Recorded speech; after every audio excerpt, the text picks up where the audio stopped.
big day is nearly upon us. After many months of rumors, we're finally going to get a look at Apple's next generation iPhone.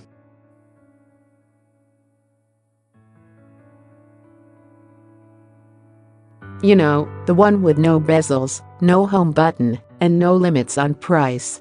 Finally, we'll be able to stop speculating about the iPhone 8 or Pro or Premier or X or whatever it's called and start pre-ordering it.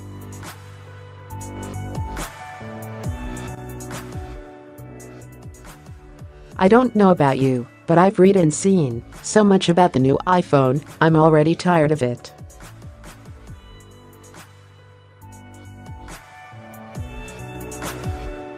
I can pretty much rattle off most of the supposed specs already, and after so many leaks, I'm not about to be surprised by the all-screen design or the new blush gold color.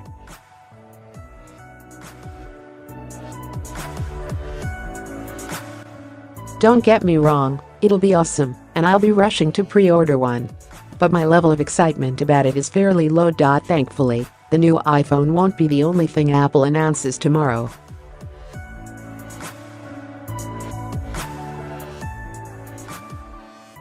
So here are our 8 things, get it, that I am excited about. Whatever Apple is doing to prevent pre-event leaks about the Apple Watch, it's working.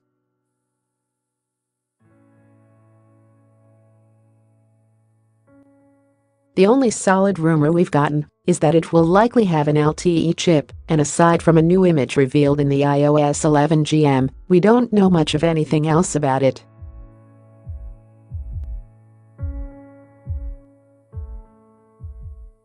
Will there be any changes to the design? What new colors and materials will there be? Will we get a new edition model?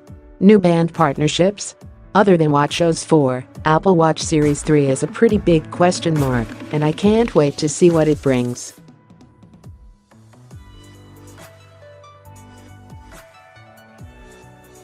Apple last updated its Apple TV way back in 2015, but all signs point to a new one at tomorrow's event.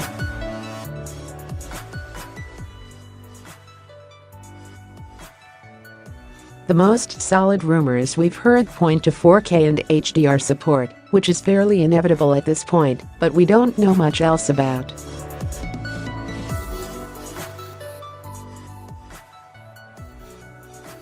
Will there be an update to the TV app? Will it double as an Airport Extreme Wi-Fi router? Will it have a speaker for Siri? Apple TV has been lagging behind Roku, Amazon Fire TV, and Chromecast, and I'd like to see Apple Rally take it to the next level with the 5th generation.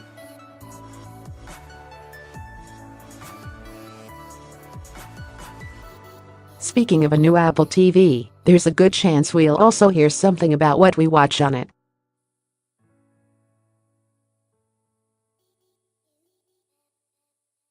There's the near certainty of 4K movies coming to iTunes, but how much will they cost? Or possibly EDQ will announce exclusive streaming of the entire James Bond catalog.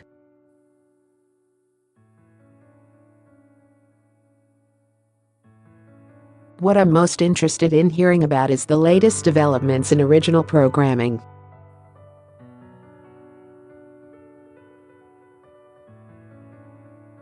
Carpool Karaoke and Planet of the Apps aren't exactly must-see TV, but with billions of dollars to play within one of the most recognizable brands on the planet, Apple is in a unique position to challenge Netflix and Amazon for compelling content.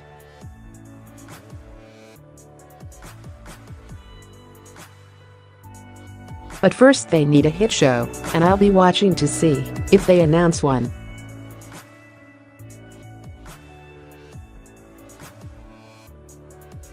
We first learned of HomePod at WWDC back in June, and its ship date is nearing. And that means we'll probably learn a little more about it on Tuesday.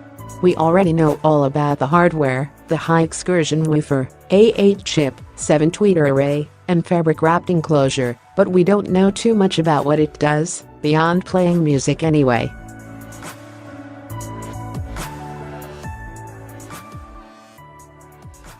Amazon Echo and Google Home each have specific assistant features geared for the home, and I'd like to hear what Apple has taught Siri for its HomePod debut.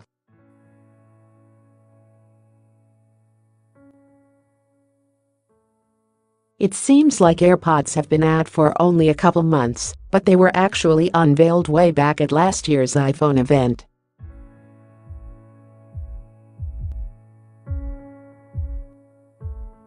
With shipping delays still at 1 to 2 weeks, it seems unlikely we'll see a new model anytime soon, but a leak of the iOS 11 GM says otherwise.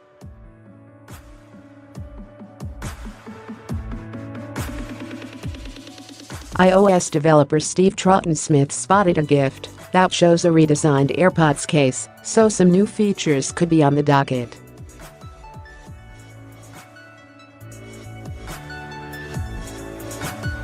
iOS 11 already ups AirPods game with better customization, but it would be awesome if we could use taps to control more than just our music, especially with a new LTE Apple Watch on the way.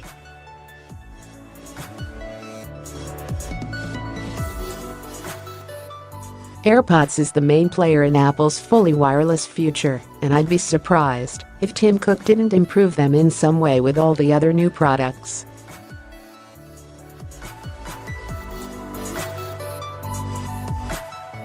In just 3 months, Apple has gone from a non-factor in the Arkansas race to one of its leaders.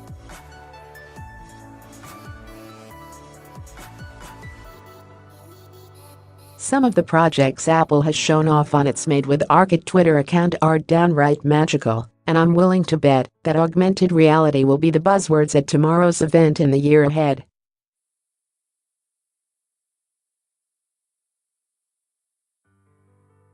A chunk of the keynote will be carved out to showcasing Arkansas apps from third-party developers, but I'm more interested in Apple's own augmented ambitions.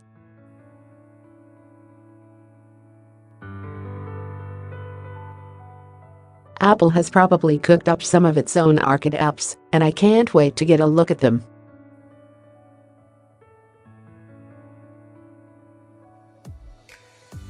The venue Apple chooses for its events is usually of minor importance, but this year is different.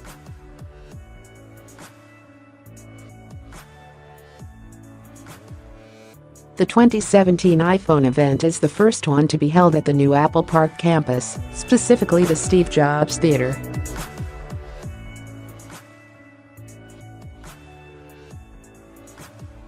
From the renders and the drone videos we've seen, it looks incredible, and I can't wait to finally get up close and personal with it.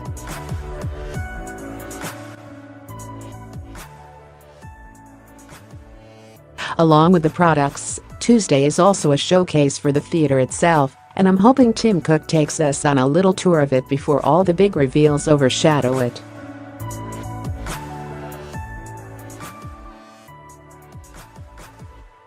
The spirit of Steve Jobs looms large over every Apple event, but this one is even more special.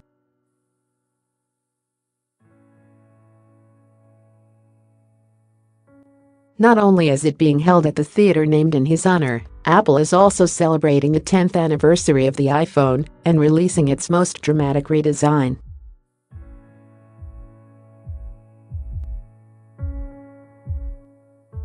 You can count on Steve Jobs' name being mentioned a lot on Tuesday. But what better way to christen the Steve Jobs Theater than with a classic "One More Thing"? The only time Tim Cook used the famous expression was when he rolled out Apple Watch, but I'm hoping we hear it again.